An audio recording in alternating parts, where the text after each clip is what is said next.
I'm going to briefly talk about why isometric exercise is recommended for tendon rehabilitation, as well as the basic protocol for the isometric exercise. Before I begin, I'll briefly explain what I mean by isometric exercises for those who are not familiar with this concept. So isometric exercises mean that you are holding your joint in one position even though you are still using the muscles that makes the joint move.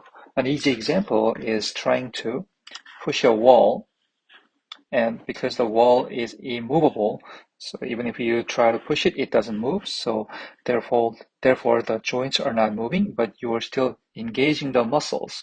Thereby you're still loading the tendon. Another easy example is a wall squat. You see, she is holding this 90-degree hip and knee position against the gravity. So the gravity is still acting on her body. So she needs to engage all these muscles, but the joint position is held in one position. If you can follow my laser pointer, you can see that this is a picture of a muscle and a tendon here. And this squiggly area is a little area of injury. When the tendon is injured, your body would do something called stress shielding, which is a really helpful protective response. Stress shielding means that it's gonna load through the normal part, not through the injured part, when you do your usual activities like walking.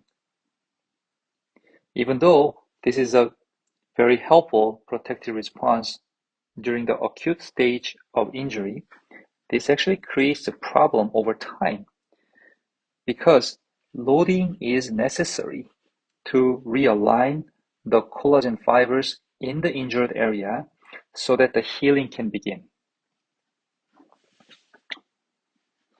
So without the loading, the collagen in the injured part doesn't align properly and forms strong bonds and makes them stay weak.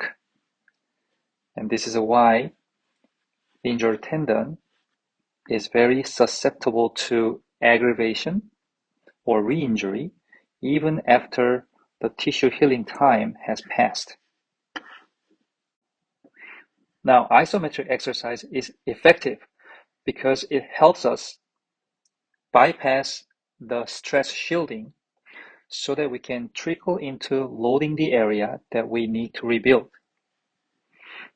So eventually, we can realign the collagen fibers in the injured area so that the health and resilience of the tendon can be recovered.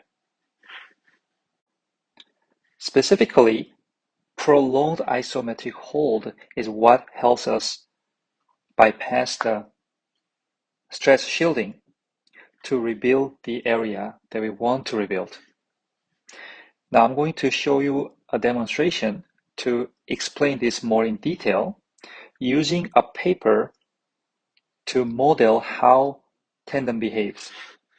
So if we do this, if I load this, it's strong. What if we have a bit of a tear?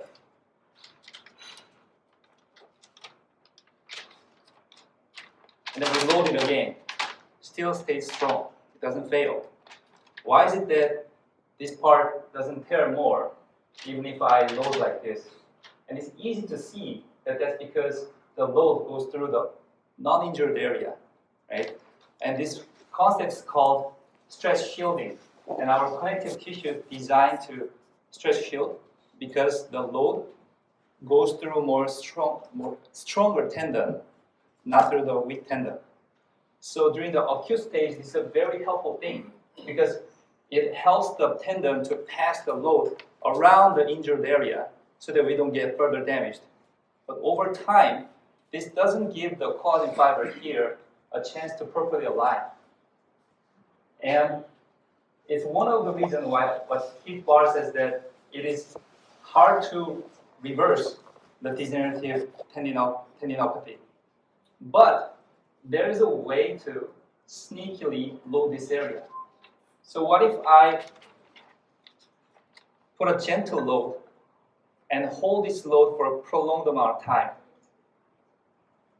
The collagen fibers, collagen cross bridges, will eventually creep out temporarily, which makes them inefficient to sustain the load. So the whole tendon system has to redistribute the force all throughout the fibers, including this one. So this is a foundational principle underlying the prolonged isometric exercise or tendon rehab. I hope the demonstration was useful.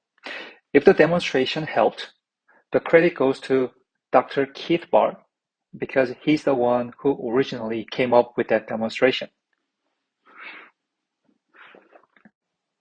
Dr. Kieth Baar's research group used an engineered tendon that behaved like human tendon to determine the optimal duration of isometric hold as well as the timing for the isometric loading to yield the best result for the tendon rehabilitation.